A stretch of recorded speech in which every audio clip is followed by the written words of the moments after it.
Baik Bapak Ibu, saya akan ajak Anda untuk merenungkan satu topik hari ini yang saya sampaikan. Sebetulnya beberapa hari, ya semenjak 1-2 minggu ini saya dikondisikan oleh banyak hal. Karena banyak hal secara fisik ya, secara alam nyata dipengaruhi banyak hal sehingga membuat saya bertanya-tanya pada Tuhan, tentu pada diri saya sendiri. Saya mulai menyusun khotbah-khotbah, terlalu banyak sesi ya, terlalu banyak topik yang saya perlu sampaikan hari ini buat Bapak Ibu pada mulanya ya, hari-hari ini dan ke depan. Namun sampai kemarin semua topik yang saya siapkan terasa di hati saya belum ada satu kepastian, ya belum tuning maksud saya, belum damai. Walaupun secara teologisnya topik-topik yang saya siapkan ya hal-hal yang cukup menurut saya secara ilmu ya itu cukup memberkati gitu. Namun sampai kemarin saya tetap rasanya kok belum in di hati saya. Dan semalam saya bilang, Tuhan, saya ini sudah tidak tahu apa-apa lagi. Ya, saya tidak tahu dan tidak mampu karena jemaat segitu banyak yang selalu hadir maupun mereka yang tidak hadir di sini di luar kota. Dan apa sih yang sesungguhnya terjadi bagi mereka yang Tuhan ingin berikan kepada mereka, itu saja. Saya tidak mau berdiri di atas mimbar sekedar hanya menyampaikan buah pikiran saya, kendati pun sesuai dengan Alkitab, tetapi toh Bapak Ibu bisa baca sendiri, Bapak Ibu bisa cari khotbah-khotbah di media sosial, banyak khotbah-khotbah yang lebih bagus sekali, itu bisa. Apakah itu bisa membantu? Kita tidak bisa mengatakan ya atau tidak, tetapi tentu dengar firman Tuhan jauh lebih baik daripada tidak. Nah sampai semalam saya mau istirahat. Saya pikir kalau besok pagi tidak ada sesuatu, ya itulah saya mau khotbahkan beberapa topik yang saya sudah siapkan. Tiap waktu saya bisa ganti-gantian topik itu. Nah pagi tadi saat waktu saya bangun pagi kurang lebih jam 3 lebih gitu. Biasa saya punya media sosial saya selalu mengingatkan saya di sela-sela mana. Saya selalu bangun tepat pada sound apa yang terjadi di situ. Saya tengah sadar, ya maksud saya dalam kondisi saya sadar dan tidak setengah sadar, tiba-tiba saya dengar ada suara yang sangat itu memberi inspirasi buat saya. Jangan takut dan jangan khawatir. Lalu saya tersentak sejenak dalam keheningan. Saya tahu pasti itu Tuhan sedang berbicara sama saya. Tuhan, apakah ini yang menjadi topik saya mesti sampaikan? Dan waktu saya mulai katakan seperti itu, ada dorongan yang kuat di hati saya. Habis itu saya mulai merenung, saya mempersiapkan renungan. Kendati pun di renungan saya pas semalam saya juga tulis, jangan takut juga ya, jangan takut ya. Apakah karena pengaruh saya tulis itu? Tetapi tidak ya. Saya tahu bahwa ini Tuhan sedang berbicara di depan saya. Kendati pun saya tidak bisa lihat wajahnya sebagaimana yang kita seringkali tonton di film gitu loh. Nah saya pastikan bahwa Tuhan memang ingin bicara ini. Lalu saya ambil waktu, saya merenung, ya, habis sembahyang. Pagi tadi saya mulai olahraga, goes. Nah di tengah jalan itu terus Tuhan bicara sama saya. Sampai pada akhirnya klik, saya mesti khotbahkan ini buat jemaat Tuhan. Buat pagi hari ini jam 10. Dan ini isi hati Tuhan buat kita semua Bapak Ibu. Dalam waktu beberapa menit saya catat beberapa bagian yang perlu saya sampaikan. Ya Bapak Ibu, kendati pun firman yang melekat di hati saya Sepertinya sudah seringkali Bapak Ibu baca, bahkan seringkali dengar. Mari buka hati ya, rendahkan diri kita di hadapan Tuhan. Heningkan jiwa kita untuk menerima sesuatu datang dari Tuhan. Sebelum saya ke gereja, saya juga diberikan satu inspirasi oleh seorang ibu, tapi saya tidak sebut namanya lah ya, kurang etis ya, karena ini seorang politisi. Dan dia adalah seorang wartawan, seorang jurnalis, tapi tiba-tiba dia punya partai sendiri. Dan ibu ini masih muda sekali, tapi kewawasan kebangsaan, wawasan politiknya luar biasa. Karena diwawancarai, saya pinjam kalimat itu dan ditanya sama moderator, apa sih yang menarik kamu untuk terjun ke politik? Enggak ada sama sekali. Saya tidak pernah kepikir untuk menjadi. Saya paling gak suka sama politik. Walaupun saya jurnalis suka dikirim untuk mewawancari para politisi, sebenarnya itu hanya kerjaan saja. Ini pendapat dia. Nah, pada satu ketika dia terlibat di dalam politik itu, kemudian dia ambil keputusan mau terjun langsung. Sehingga dia menjadi seorang politisi yang cukup konstruktif dan akuratif. Ya, terbangun dan fokus gitu loh. Nah, yang lain kan kadang-kadang kan seperti apa ya, kalau saya bilang kutu loncat kan tidak enak ya. Seperti saya menghakimi kan, belok sana, belok sini, kuning, merah, hijau dan sebagainya. Kalau dia A ya A gitu. Nah, ditanya mengapa, dia bilang begini, bro saya ini kan nggak ngerti apa-apa. Ibarat, nah ini kata ibaratnya ini yang saya mau sampaikan. Ibarat dia itu adalah saya di gelas yang kosong. Gelas yang kosong jadi mudah diisi. Dan yang diisi itulah membuat gelas saya tidak kecampur dengan materi lain. Nah, karena dia kosong pemahaman tentang politik dan dia mempunyai seorang mentor politisi yang sangat wawasan kebangsaannya kuat, sehingga membangun citra diri dia sebagai anak bangsa yang berjuang untuk bangsa ini. Itu. Nah, tetapi kan terlalu panjang lebar ya. Tapi inti dari itu saya katakan adalah seperti satu wadah yang kosong, itu gelas. Nah, ini juga mengingatkan saya sekali waktu saya menonton film Bruce Lee ya, The Legend of Bruce Lee. Dan dia terlalu pandai. Dia banyak belajar ilmu, dia banyak belajar kungfu. Dan satu ketika karena dia ingin menjadi seseorang yang, karena kebetulan Bruce Lee itu muridnya paman saya. Sehingga, nah karena dia banyak belajar, kemudian dia ya karena paman saya kan Ip Man kan. Karena sama-sama sama saya I juga ya. Kalau dia Ip Man saya iya ya. Ya, marganya sama gitu. Lalu satu ketika dia ikut pertandingan, dia dihajar sama musuh sehingga membuat dia lumpuh total ya. Bagus sekali itu filmnya. Saya sangat terinspirasi sekali, membuat dia hilang harapan dia menjadi seorang yang bisa menyaksikan ilmu bela diri ke dunia. Itu Bruce Lee.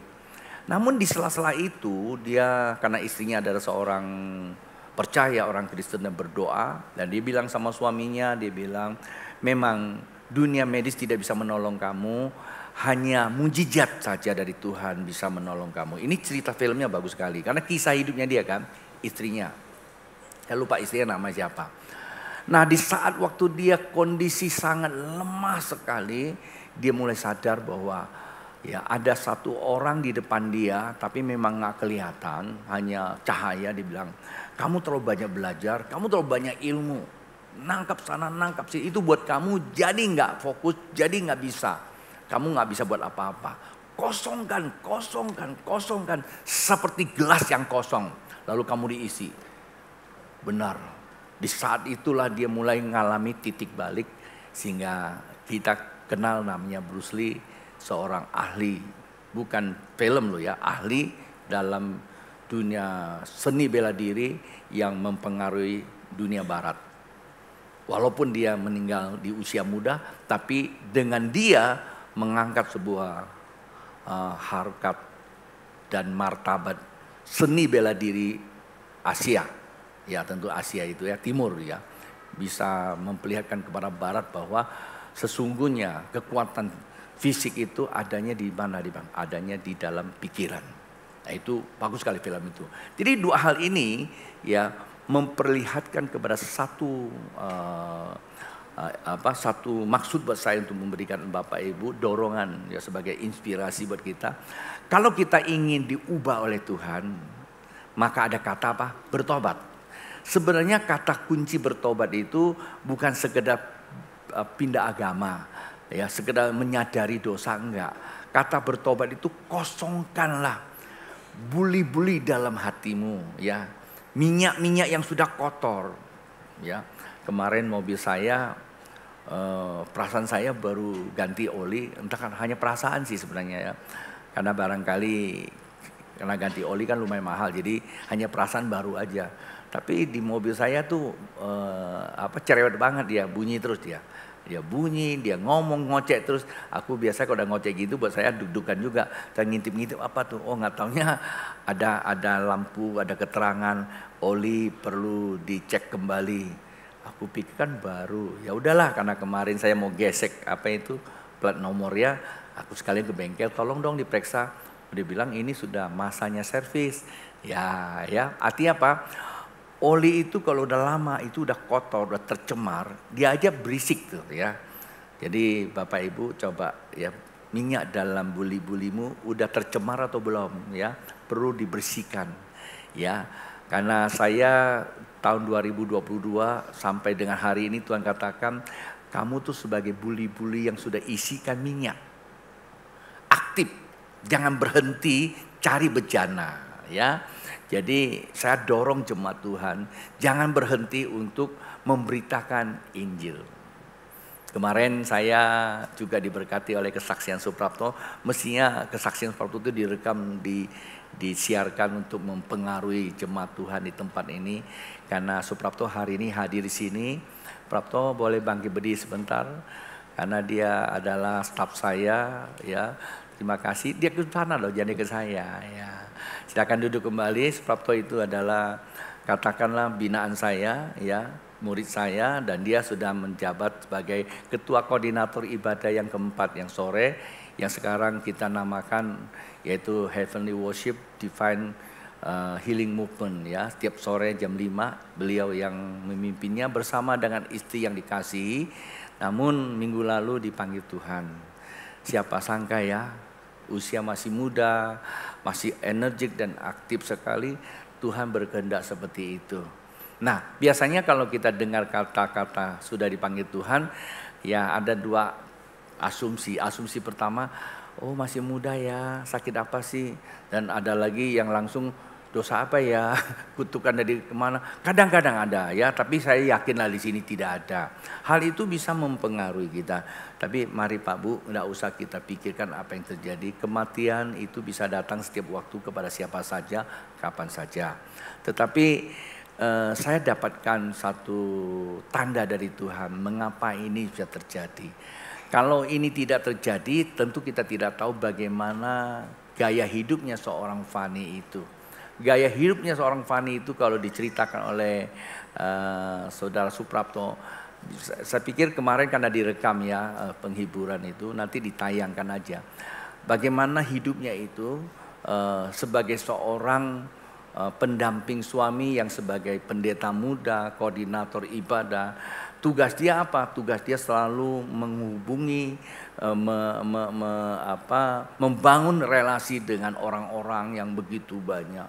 Sehingga pada saat waktu dia meninggal, kita tahu atensinya begitu luar biasa sekali. Nah itu sebenarnya yang saya dapatkan, bahwa mati, tadi nyanyiannya bagus ya, hidup itu bagi Tuhan. Ya, tapi hidup bagi Tuhan, tapi tetap menyembah Tuhan pula ya. Jangan sampai di surga tetap menyembah Tuhan lagi. Hidup bagi Tuhan, mati itu keuntungan ya. Namun hidup di sini harusnya berbuah. Itu terpenting kata Alkitab ya, di dalam kitab Filipi pasal yang pertama 21-22 ya. Saya keep itu berapa minggu mau khotbah topik ini, nggak jadi khotbah tentang apa, rahasia kematian. Untung kalau 3 minggu lalu saya khotbah itu jadi heboh lagi ya. Saya belum khotbah itu tentang rahasia kematian. Nah itu Kolose pasal 1 ayat yang ke 20, 21, 22. Dikatakan bahwa kita hidup itu ya, hidup bagi Tuhan, mati itu keuntungan. Namun kita hidup harus berbuah. Sadar bahwa setiap orang akan mati. Dan kalau udah mati nggak tahu mau kemana lagi, nggak tahu kemana-mana. Dia katakan justru kita harus berbuah saat kita masih hidup. Lakukanlah sesuatu yang bisa menceritakan Tuhan.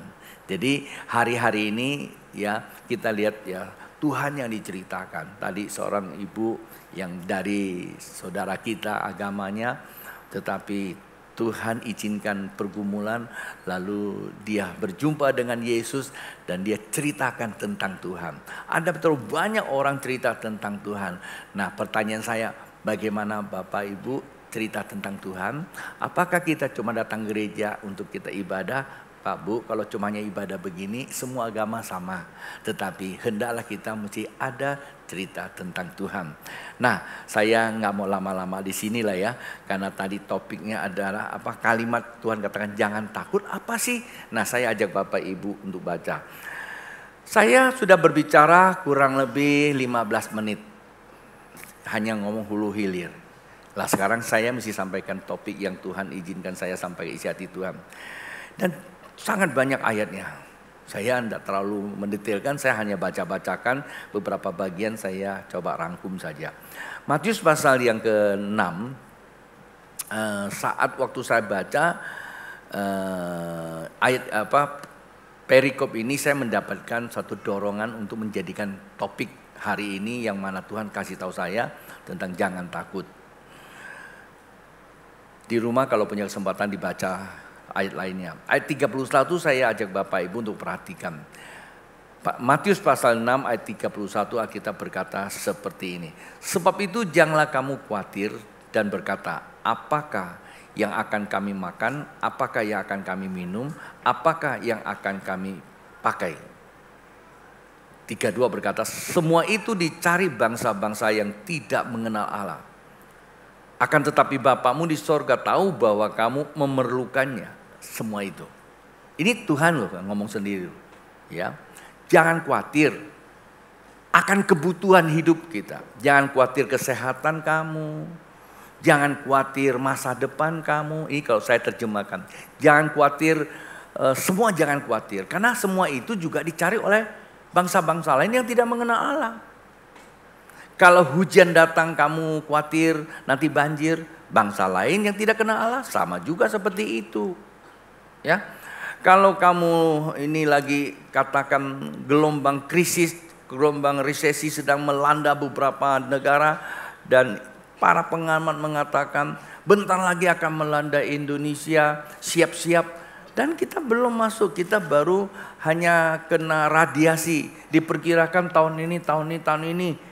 Oh ya, dan kita pun takut, semua bangsa takut, yang tidak mengenal Allah takut. Dan kalau kita juga takut, Alkitab nasihatkan jangan takut seperti mereka. Tapi kendati pun kita tahu seluruh dunia ya, di Cina, di India, di mana itu sedang dilanda badai panas. Memang beberapa minggu lalu Tuhan kasih saya lihat bahwa akan ada badai. Ya, saya tidak tahu badai itu apa, ada gempa bumi ya, pada alam panas, dan di situ badai panas dan terjadi macam-macam. Ya, sampai ke wilayah Asia Tenggara pun di Thailand, di Vietnam sudah di atas 46 dan jalan saja bisa nengket itu sepatunya.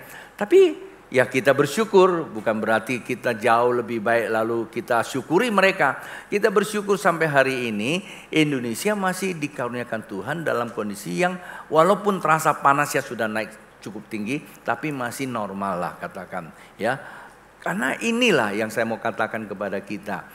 Nah, terkadang kita juga kekhawatiran ya, di sana sudah ada 60 derajat Celcius, ada yang 70. Wah, gimana Indonesia nanti tiba-tiba kalau 70 Celcius panasnya ya. Anda bisa bayangkan itu. Sekarang saja baru kemarin saya ukur terus sepanjang hari baru mencapai 40 ya. Itu di luar ya 40. Kita terasanya sudah semua mobil udah AC kayaknya udah mau diganti ya. rumah pengen mau tambah AC lagi, rasanya satu udah nggak cukup gitu kan, betul nggak? Ya, rasanya kayak gimana, kayak ada apa di oven katanya. Dan itu memang kenyataan. Ya, ini sebuah kenyataan. Tapi kalau kita juga khawatir apa yang akan terjadi, ya sama saja karena mereka ini nasihat firman Tuhan datang pada kita. Nah, tetapi dikatakan, ya, saya nanti akan coba merangkumkan sebagian, baru saya mulai masuk ke hal-hal lain. Ayat 33 berkata, tetapi carilah dahulu kerajaan Allah dan kebenarannya, maka semua itu akan ditambahkan kepadamu. Nah, di situ dikatakan kekhawatiran kamu, kenapa? Kekhawatiran terjadi itu karena melihat di ayat 34 itu. Sebab itu janganlah kamu khawatir akan hari besok, karena hari besok mempunyai kesusahannya sendiri. Kesusahan sehari cukuplah untuk sehari. Nah, dari pembacaan 4 ayat ini Pak Bu, saya coba konstruksikan begini. Ketakutan, kekhawatiran, cemas, panik buat kita karena kita mempunyai pengalaman masa lalu yang negatif. Itu. Kenapa? Yang negatif malah bisa buat orang takut kan. Kalau yang positif kan nggak mungkin. Coba kalau pengalaman masa lalu kamu bisa punya uang banyak, sehat, lalu tiba-tiba ada sesuatu, kepikir itu kan pasti bahagia. Tapi pengalaman masa lalu atau pengetahuan ya A, B, C dan sebagainya, ini udah penuhi otak memori kita. Nah, kita coba mengukur akan datang. Karena 1 jam ke depan kan kita tidak tahu apa yang akan terjadi.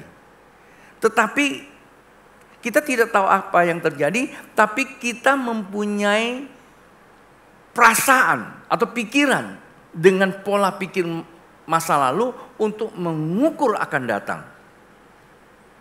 Ya, apa saja reaksi yang menyentuh masa depan kita menggunakan masa lalu kita untuk mengukur dia.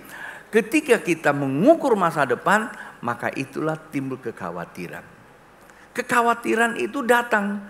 Karena apa? Karena kita menilai hari ke depan, waktu-waktu ke depan dengan masa lalu kita. Itu yang pertama. Yang kedua Pak Bu, sesungguhnya 1 jam ke depan tak satu orang pun yang tahu apa yang akan terjadi. Nggak ada yang tahu. Ya Pak ya?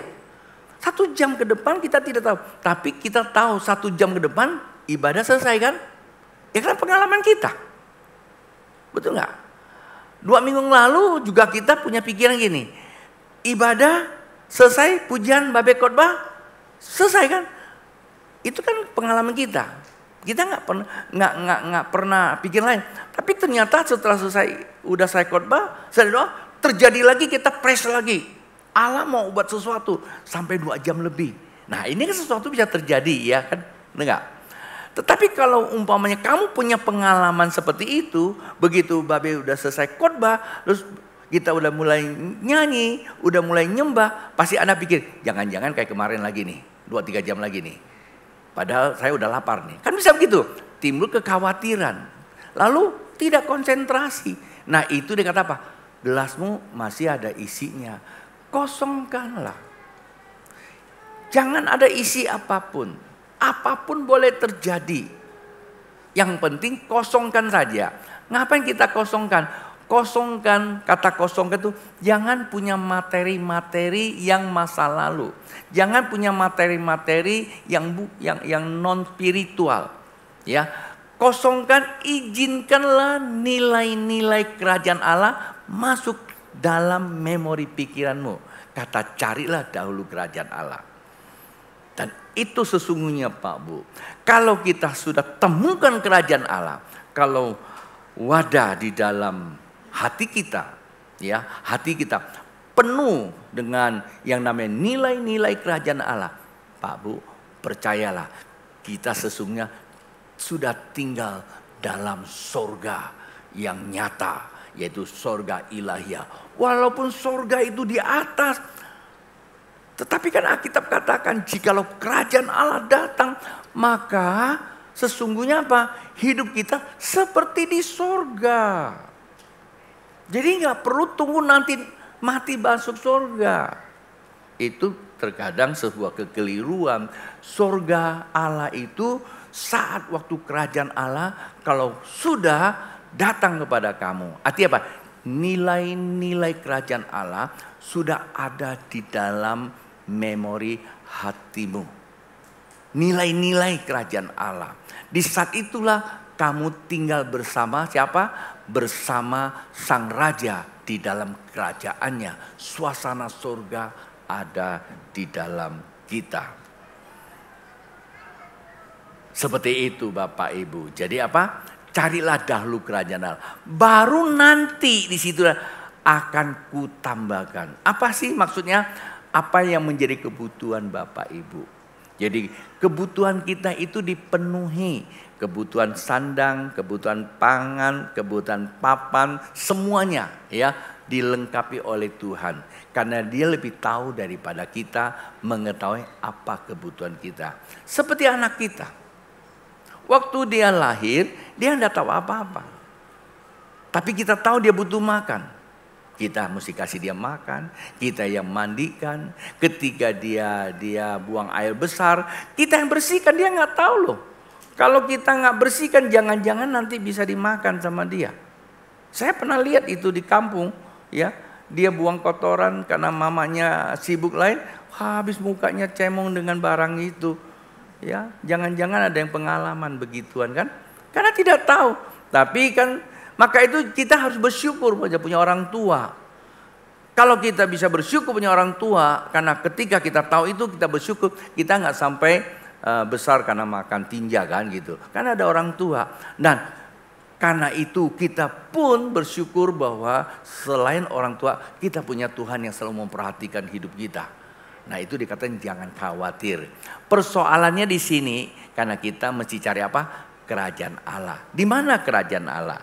Nah itu yang sangat penting buat Anda dan saya. Pak Bu, sebenarnya kalau kita melihat masa depan dan ukuran kita, apa yang kita pikirkan dan itu pasti akan terjadi. Kata Amsal ya, Amsal 23 ayat 7. Apa yang kau pikirkan itu yang akan terjadi.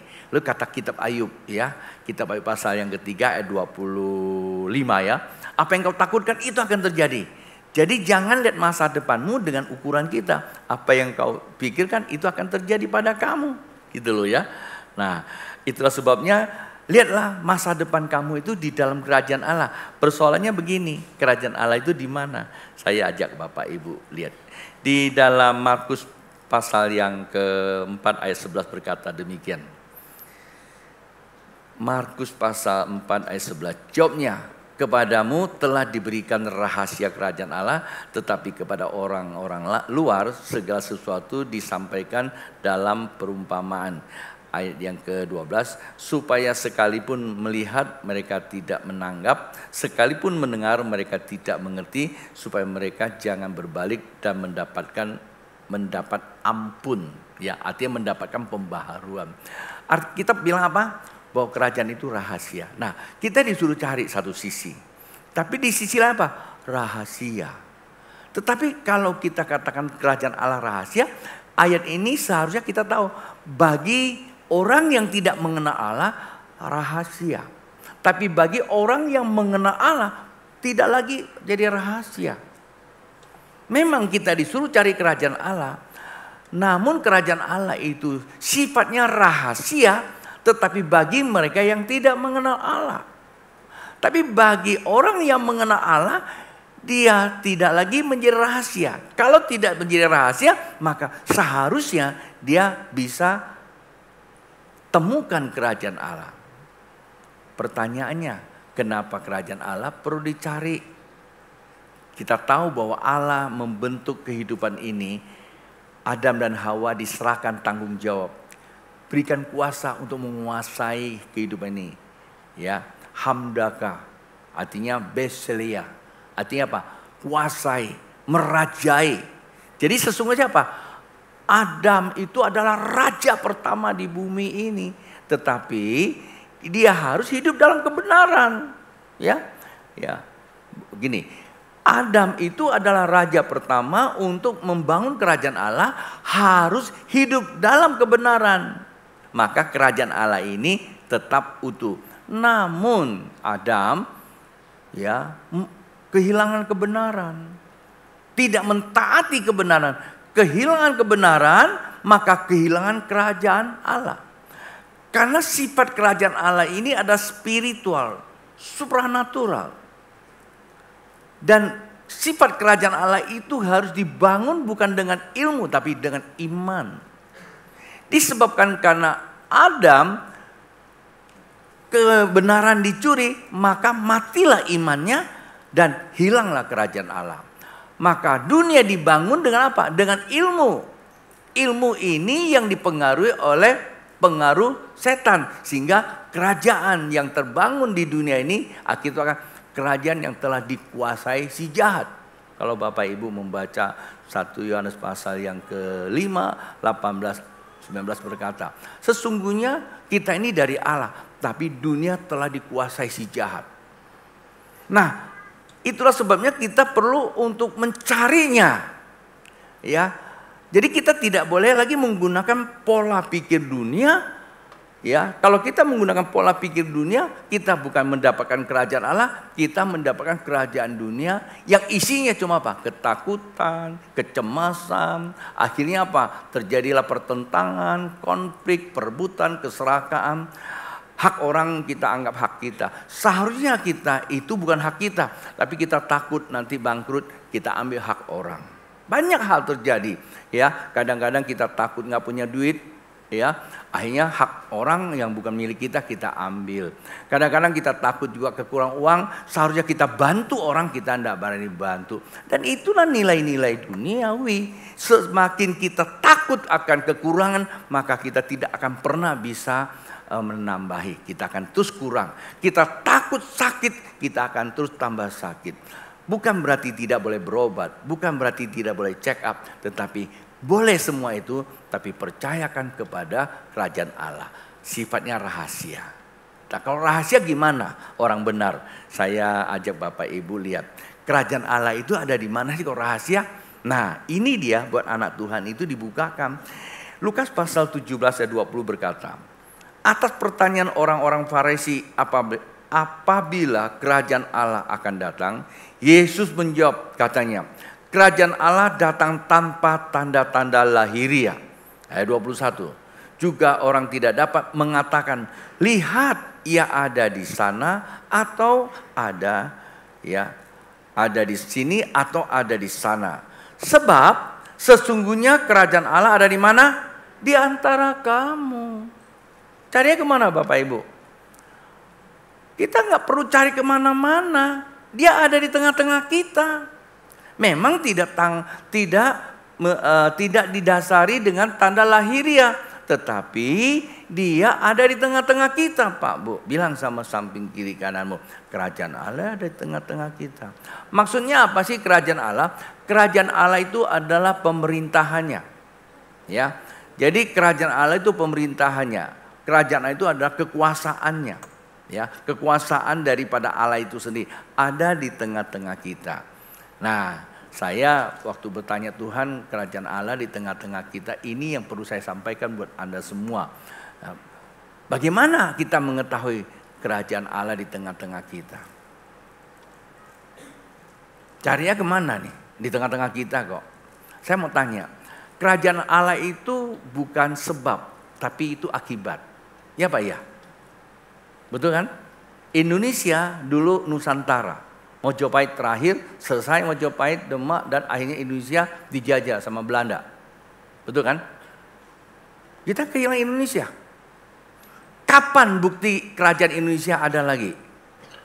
Setelah tahun 45 ada seorang bernama Soekarno dan Hatta memproklamirkan Indonesia merdeka. Dia sebagai apa? Rajanya. Jadi kalau kita mau temukan Indonesia, temukannya dulu rajanya, betul nggak? Temukan dulu rajanya. Kerajaan Allah di mana? Ya di tengah-tengah kita. Bukan kita cari kerajaan Allahnya. Kerajaan itu adalah akibat, tapi cari dulu penyebabnya, ada rajanya. Nah itu ada di dalam ayat yang ke-18. Ini sebenarnya rahasianya nih Pak Bu. Ini kalau baca ini perlu hati-hati. Ya, saya kunci dengan ayat ini buat Bapak Ibu. Yohanes pasal 18 ayat 36 ini tentang Tuhan Yesus. Jawab Yesus kepada raja waktu itu yang menghakimi dia itu adalah Pontius, ya. Jawab Yesus, kerajaanku bukan dari dunia ini. Jika kerajaanku dari dunia ini, pasti hamba-hambaku telah melawan supaya aku jangan diserahkan kepada orang Yahudi. Akan tetapi kerajaanku bukan dari sini. Ayat 37, maka kata Pilatus, ya, Pontius Pilatus kepadanya, jadi engkau adalah raja. Perhatikan ayat ini. Jawab Yesus, engkau mengatakan bahwa aku adalah raja. Untuk itulah aku lahir dan untuk itulah aku datang ke dunia ini. Supaya aku memberi kesaksian tentang kebenaran. Setiap orang yang berasal dari kebenaran mendengar suaraku. Clear ya? Pilatus berkata, kamu kan raja. Perhatikan. Tuhan tidak datang mengaku aku raja. Lalu tiap hari buat viral supaya elektabilitasnya tinggi. Enggak, dia enggak. Enggak perlu. Tetapi raja yang langsung endorse dia. Raja yang endorse dia. Kamu kan raja. Nah, dia bilang, untuk itulah aku lahir. Berarti kalau Anda baca ayat ini, premisnya apa? Maksudnya kesimpulan apa? Kesimpulan memang dia raja. Seorang raja tahu di dalam dirinya ada benih raja. Maka akhirnya dia menguasai kerajaan di alam semesta ini. Jadi di mana kerajaan Allah? Kerajaan Allah ada di tengah-tengah kita. Bagaimana kita bisa mendapatkannya? Ketika kita mendapatkan Yesus. Kolose pasal yang pertama ayat 13. Ini dia. Ia telah melepaskan kita dari kuasa kegelapan dan memindahkan kita dalam kerajaan anaknya yang kekasih. Ia Allah memerdekakan kita dari kerajaan si jahat. Memindahkan kita kepada kerajaan Allah yang sejati. Barang siapa yang dimerdekakan oleh kebenaran, maka hidupnya dibenarkan. Dan kalau hidupnya dibenarkan, maka segala kebutuhannya dipenuhinya. Amin. Ketika Indonesia merdeka, tahun 45, 17 Agustus diproklamirkan. Hari ini Indonesia dinyatakan merdeka. Soekarno-Hatta menjadi presiden pertama. Yang merdeka siapa? Yang merdeka siapa?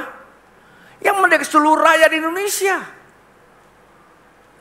Mengalami perjanjian bangsa kita, Pancasila. Ya, enggak usah saya sebutkan butir-butirnya, kalau ada orang Indonesia pasti ngerti apa maksudnya. Ya, kita punya Tuhan yang sama antara agama lain. Enggak ada istilahnya berapa persen, enggak ada sebenarnya itu. Ya, pengakuan seperti itu hanya pengakuan dalam apa namanya? Ya, demokrasi aja, ya.